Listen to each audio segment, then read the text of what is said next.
studijoje mes kalbame su Transinvest komandos treneriu Mariumi Stankevičiumi, kurį beje tikrai atsiminsite, bent jau nuotraukas pamatė, tai tikrai, ir kapitonu Edvinu Girdvainiu. Taigi, kas ten kuriama tokio smagaus Vilniaus pašonėje?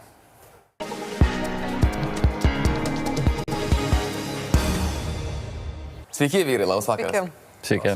Pradėkime, Mariau, nuo jūsų. Aš net nebejoju, kad dalis futbolo sirgalių jūs atsimena, bet dalis ir primiršo, nes turėjote labai ilgus, šviesius plaukus, mušėte įvarčius ispanams, rumūnams.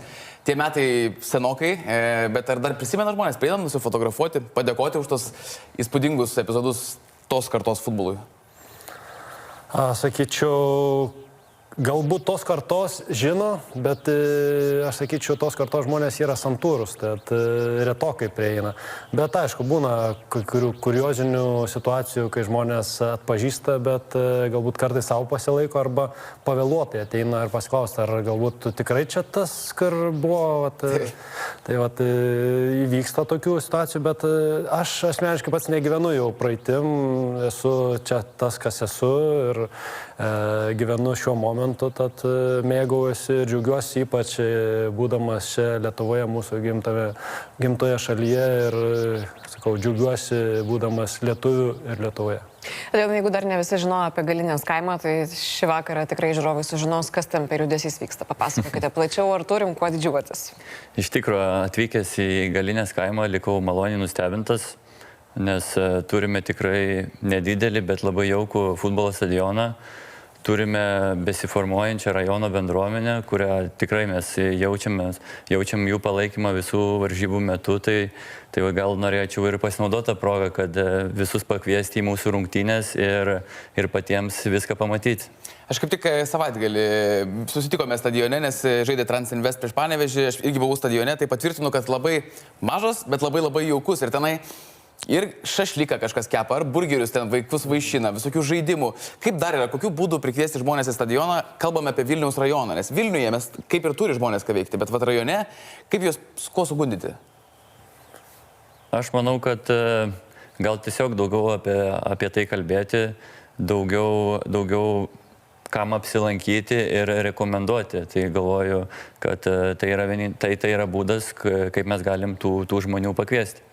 O aš pridurčiau, atsiprašau, prie to pačio, man atrodo, mes galėtumėm tuo tik tai, aišku, savo žaidimu ir pergalėm. Tas būtų aktualiausia ir įdomiausia visiems. Mariau, tai dabar apie žaidimus ir pergalės. Dirbote su Lietuvos jaunimo rinktinė, dabar esate Transinvest veidas. O kas yra iš vis trenerio karjeros svajonė? Gal norėtume dar ir rinktinę patreniruoti? Tai kaip ir sakėt, jau buvau, sakykime, jaunimo rinktinės treneriu ir taip dirbau federacijoje keletą metų, tad šiek tiek ir patirties turiu ir federacijų, ir klubiniam, nes prieš tai esu dirbęs ir Italijos keletą klubų.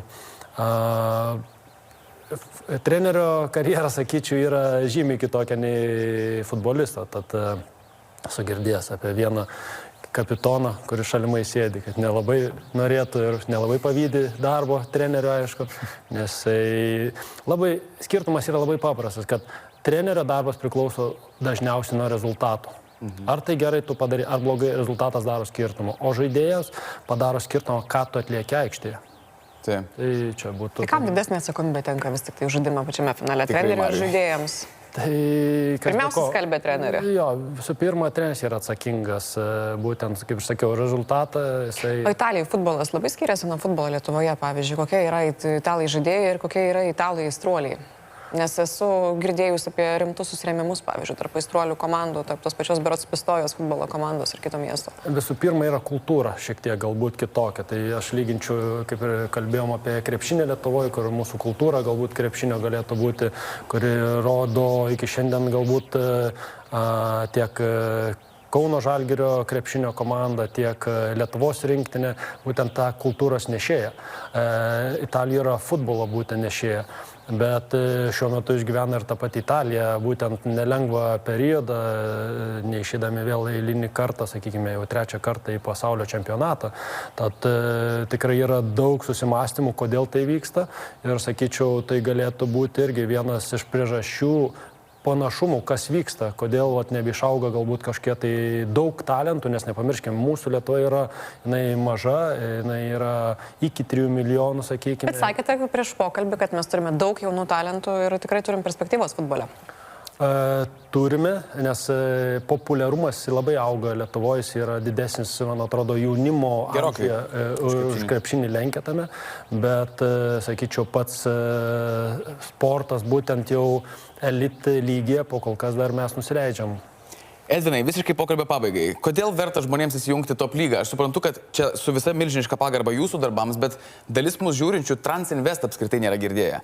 Tai kodėl verta suteikti šansą ir kuo mes galim sužavėti tą žiūrovą per BTV?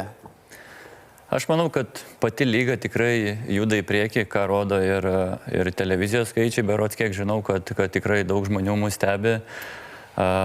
Aišku, manau, kad ir dėka tokių žmonių kaip mūsų prezidentas, kurie investuoja didelius pinigus, automatiškai mes galim pasikviesti kokybiškesnių žaidėjų.